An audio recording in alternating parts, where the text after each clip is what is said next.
Good morning everybody and welcome back to Lessons from the Trail. Today you are joining me in Punda Maria. So we actually drove through here yesterday and we came through the Pufuri gate, but we had a very chilled afternoon yesterday, or not, setting up camp. So we didn't go for a game drive or really see that much aside from the drive in, but we are going to be headed out on a drive this morning.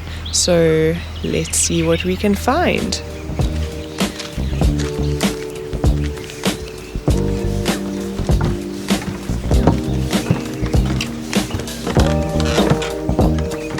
Okay, so I figured that I would bring you guys to see the hide, because whenever you hear of Punda Maria, something that always comes up is the hide in camp. So we were pretty excited when we found out about it, and we haven't been to Punda Maria before, so was really excited about having a hide right in camp, all of the cool sightings we'd get to see.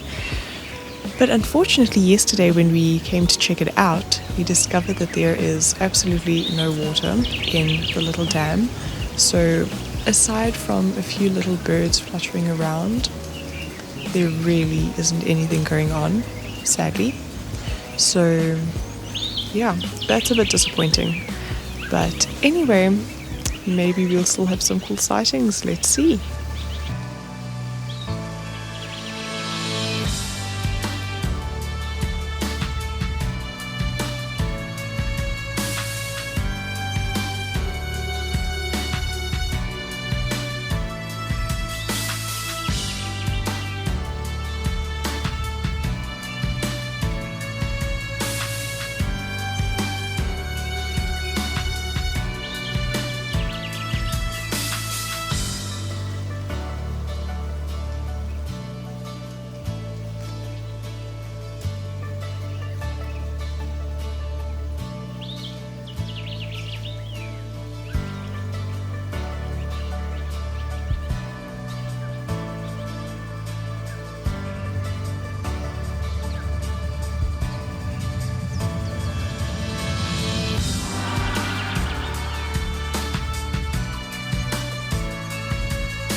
As we were exploring Shingwedzi, I discovered one of their quieter little gems. Some miniature bird hides tucked away inside the camp itself. They're pretty easy to miss, but I would definitely recommend taking the time to sit there for a while. Unfortunately, we didn't have too much time or luck, and these were the only bird sightings that I saw.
seems like a simple display of skulls and bones is actually a living part of the northern Kruger. Minerals such as calcium and phosphorus slowly steep from weathered skeletons into soil and water, thus enriching the environment. During the dry season, or in areas where plants are low in nutrients, you can occasionally see herbivores such as giraffe and antelope chewing on old bones to supplement their diet, a behavior called osteophagy.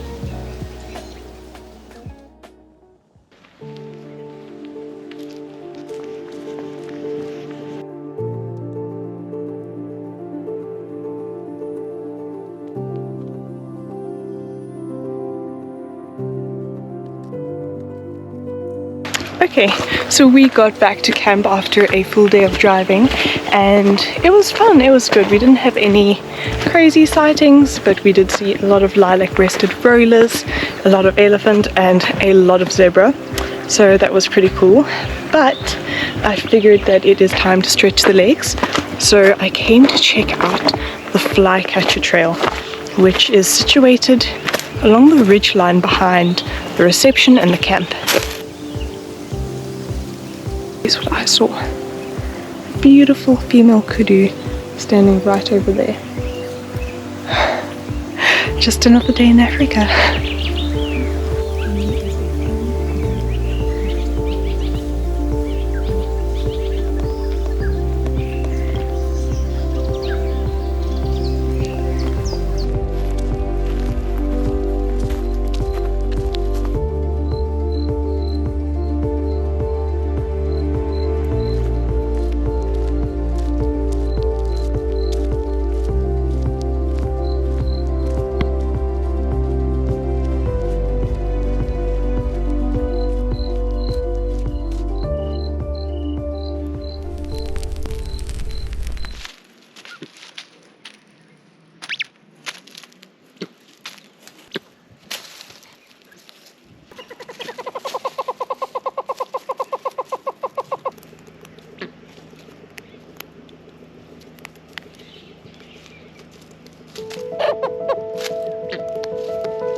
With one of the most exciting stops of our trip waiting further up ahead, we paused for a beautiful sighting.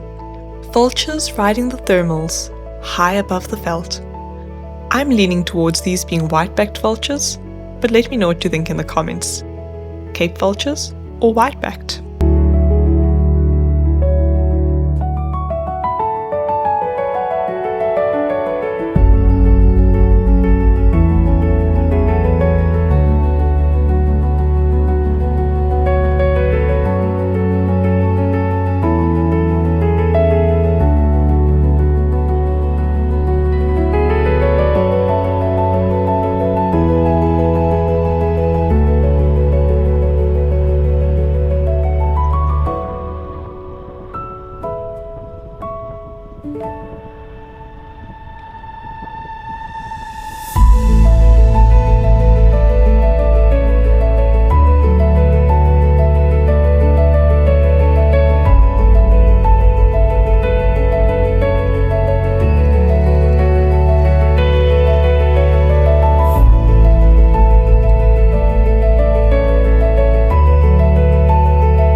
afternoon. We had a little bit of a later start today, but we are finally here in Cook's Corner. So we've heard a lot about it, and it has definitely lived up to the expectation because it is just so beautiful here. So I actually have some hippos behind me. Unfortunately, they just kind of hidden behind some bushes, so can't really see them too well, although we do hear grunting and splashing every now and then. There are also quite a few saddle-billed storks here, which is super cool, and some pretty big crocs. But aside from that and two pied kingfishers, we haven't really seen too much. We did, however, see someone fishing on the other side of the river, which was quite interesting and quite crazy considering the massive crocs that are over here. So I think we're going to continue driving and see what else we can find, see if we can find a little bit more bird life as well, because apparently the birding is pretty good in this area. So yeah, without further ado, I think let's get going and see what else we can find.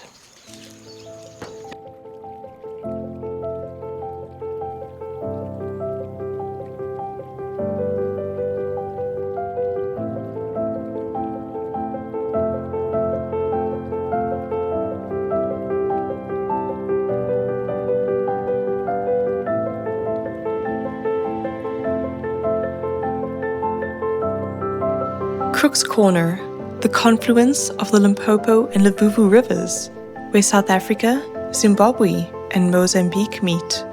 In the early 1900s, this remote corner of the bush was infamous as a hideout for outlaws, ivory hunters, and blackbirders. One of the most notorious was a man locally called Bivakenya, he who swaggers when he walks. Officially Stephanus Barnard, he used the islands and sandbanks along these rivers to evade capture, surviving for weeks at a time on little more than quinine and whiskey as malaria prevention. Some say he was deeply involved in ivory hunting, moving through the bush cunning and daringly. Seeing a fisherman on the Mozambique banks today is a reminder of history. One can almost imagine men like Bivakenya watching from the shadows, making the river their refuge and the borders their escape. Now, as we explore Bufuri picnic site, just upstream, it's a peaceful contrast. The same rivers, the same trees, but instead of outlaws, we see hippos gliding through gentle bends, crocodiles sunning themselves on the banks, and birds fluttering in the trees overhead. Crook's Corner may hold its stories, but the wild spirit of this confluence remains.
Moments like these are so playful, elephants splashing and rolling together, reinforcing the bonds that hold the herd together.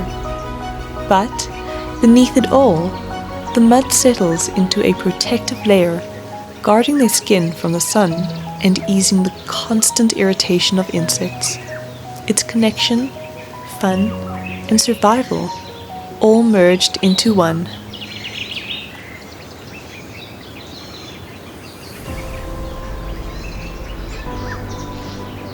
On the surface, elephants and zebra seem worlds apart. One enormous and deliberate, the other swift and striped. Yet, their movements are connected. Elephants break open dense Mapani woodlands as they forage, creating open grazing edges that zebras prefer. Zebras, in turn, help keep grasses short and palatable, which benefits other grazers and even the trees that elephants target. It's a form of quiet and indirect teamwork.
Good morning and welcome back to another beautiful day here in Kruger National Park.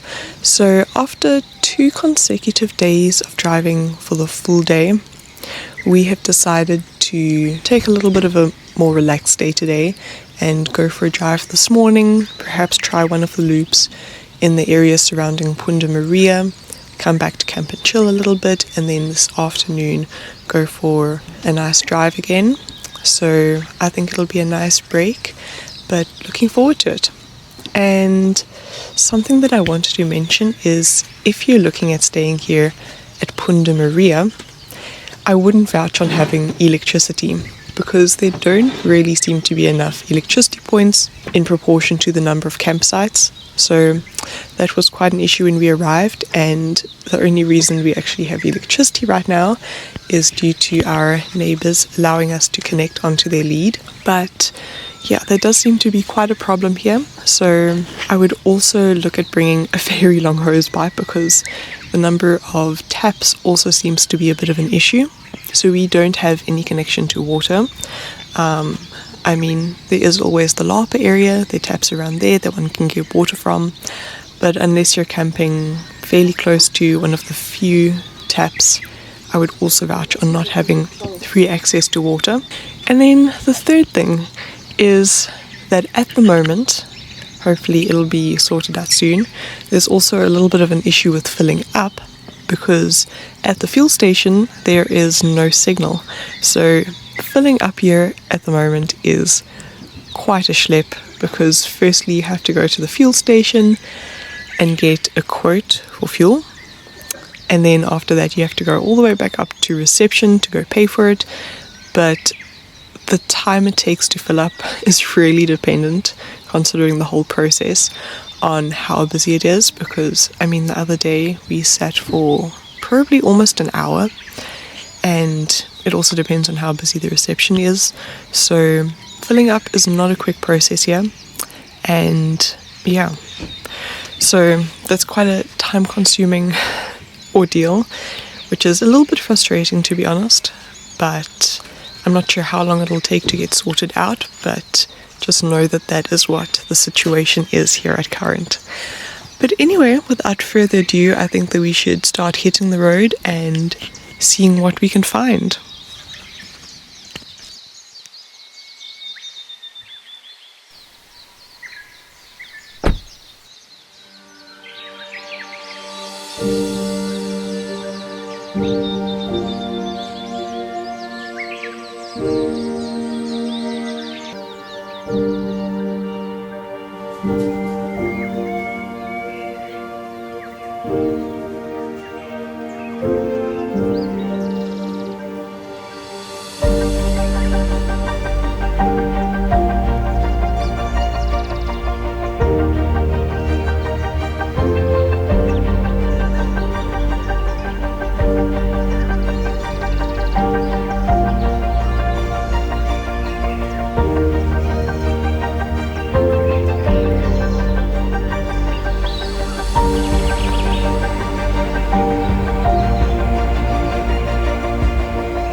day is quieter. A day to just slow down and explore the area around Punda Maria Rest Camp. The pace is gentler, the sightings smaller, simpler, perhaps less exciting. It's easy to get caught up chasing big, impressive sightings and forget to just be. But sometimes it's in these quieter moments that the bush surprises you. Little did we know that as the day went on, it would give us some of the most memorable encounters of the trip. Even on the calmest, laziest days, the park can hold the most extraordinary stories.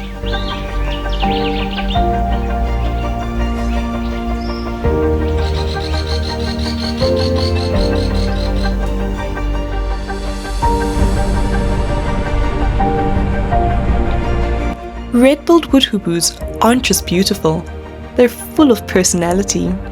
They move together in tight family groups, calling to one another as they forage, and they usually mate for life, sharing the work of feeding and raising their young.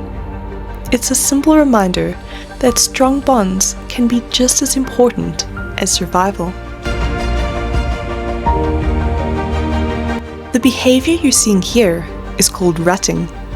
Male impala have scent glands in front of their eyes and at the base of their horns. By rubbing these on bushes, they leave a musky mark that signals territory to other males. It shows strength and maturity, helping them secure dominance while warning rivals to stay away. It also attracts females, signaling who's healthy and in control. Sometimes they toss their heads into the bush, a behavior called horning. Its display clears debris from their horns and strengthens their necks for future battles. Every mark and every movement tells a story.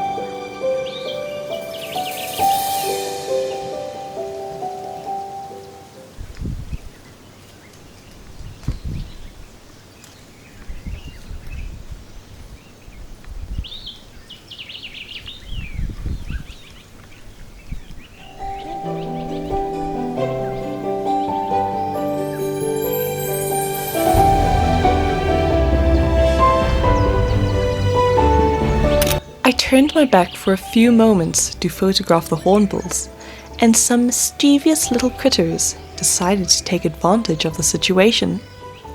Little did I know they had some playful plans of their own.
Bachelor herds of elephants are fascinating social classrooms. Young males, usually 10 to 15 years old, leave their family groups to form these all-male gatherings. At this stage, they're adolescents, not yet fully mature and not yet ready to challenge older, dominant males for mates. Within the herd, there's a loose hierarchy. Some males are more dominant, others more submissive, but it's flexible and constantly negotiated through play, sparring, and subtle body language.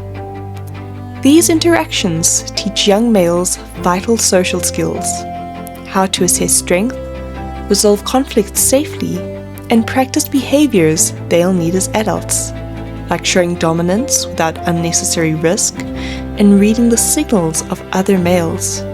Bonds often form. Alliances, friendships, and mentorships help them navigate social life and can sometimes last for years, shaping their future success when they eventually compete for mates. In many ways, bachelor herds are where young elephants learn how to be an adult male in the wild.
Giraffes may look gentle, but male giraffes engage in intense battles to establish dominance and win mates. This behavior, called sparring or necking, involves swinging their long necks and striking with their ossicones, usually to the shoulders or body. Young males often start with play sparring, testing strength and practicing technique without risking injury. Adults take it further, delivering full-force blows in real fights that can determine hierarchy and access to females. Both types of sparring are essential. Practice builds skill, while real contests decide status. Watching these encounters offers a rare glimpse into the complex social world of giraffes, where strategy, strength, and timing all matter.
Good morning, welcome back to an overcast and a little bit of a drizzly morning here in Punda Maria.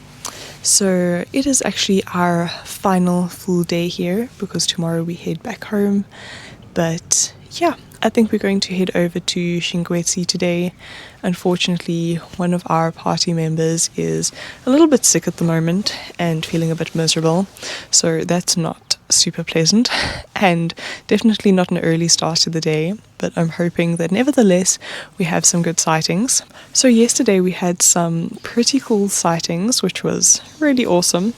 So we went to a dam, and what was really awesome there was that there was this bachelor group of elephants.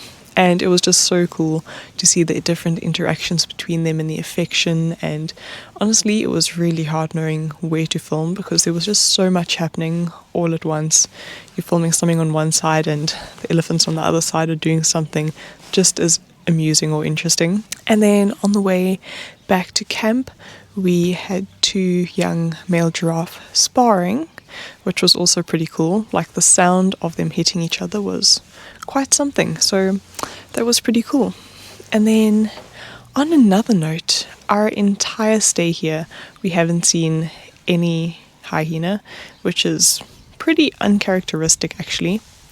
So last night I was quite delighted when I heard one calling.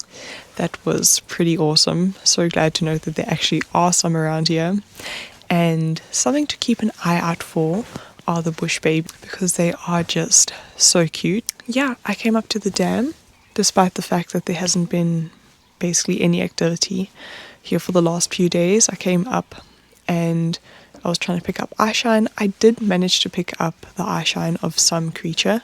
I have no clue what it was because unfortunately it was kind of moving behind a bush and I didn't really get to see its body.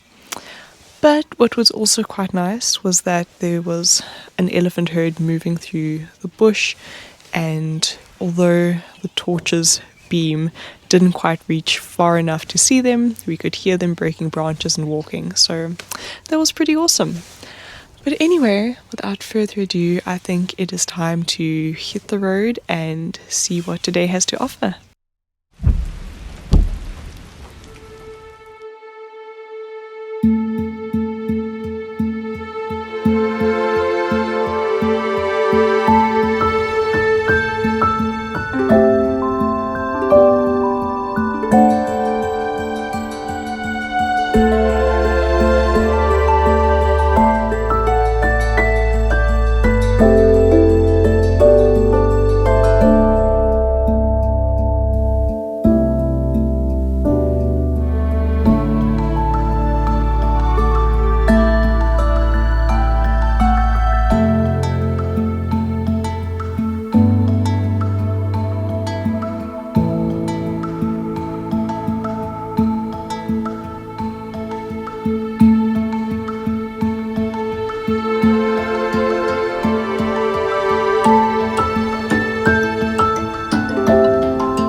What you're about to see here is a behavior known as mobbing, a defensive strategy where smaller birds actively drive off a larger one. In this case, the lilac-breasted rollers are chasing this marabou stork because it's perched way too close for comfort, possibly near a nesting site hidden within this dead tree. Storks like this one can be a real threat as they are opportunistic feeders and will take eggs or chicks if given half the chance.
There are some fun collective nouns used to describe giraffe, most commonly a group being called a tower, a rather fitting name I'd say.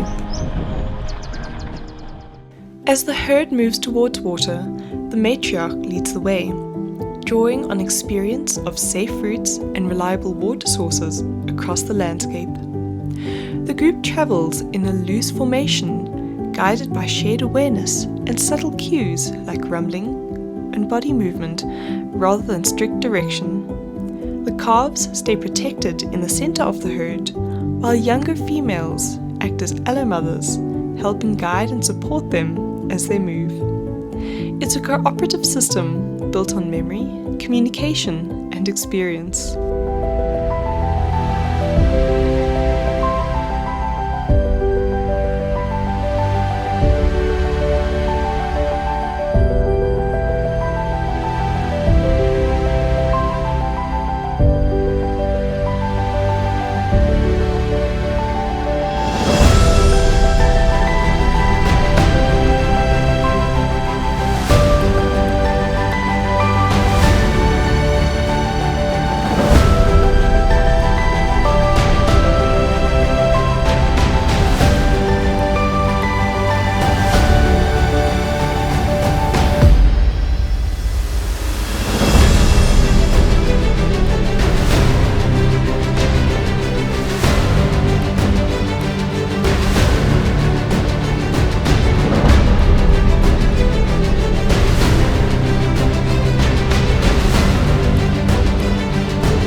Well, it is our final evening here in Punda Maria. We're back at camp and it's hard to believe that the sun is already setting. The day is coming to a close. But overall, it was a pretty good day. I think in the past few hours, we had more animal sightings than we did consecutively over 2 or 3 days. So the temperature was also a bit lower today, which is definitely what made the difference. Compared with, further down in the park, the density of animals definitely seems to be quite a bit lower here. There seem to be some pretty good water sources. The vegetation also seems to be pretty good. So if anyone knows why, I would really appreciate it if you could drop a comment below and let me know the reasoning. I'm really, really curious to find out more. But overall, I would say it is just such a beautiful region in the park. So really worthwhile visiting. Just don't come here with the expectation of seeing quite the same density as you would at some of the lower camps. But I mean, the scenery definitely makes up for it, so it is well worth a visit. I just wish that we had a little bit more time to explore some of the little nooks and crannies, but that's an adventure for next time. And then just one final thing that I wanted to mention. Let me show you these buck prints real quick. They are so cute. So one last thing that I wanted to mention is Punda Maria is great if you want a digital detox, you want to escape from society and from cellular connection. It's excellent. But if you plan on getting any work done while on the road, then it is not really a conducive environment unless you are willing to travel. So I'm not complaining about the lack of internet connection. I think it's amazing. I think it's great. But just for those out there who do plan on getting work done, the only 2 places where we found a connection was firstly at Bafuri Gate, like right at the gate.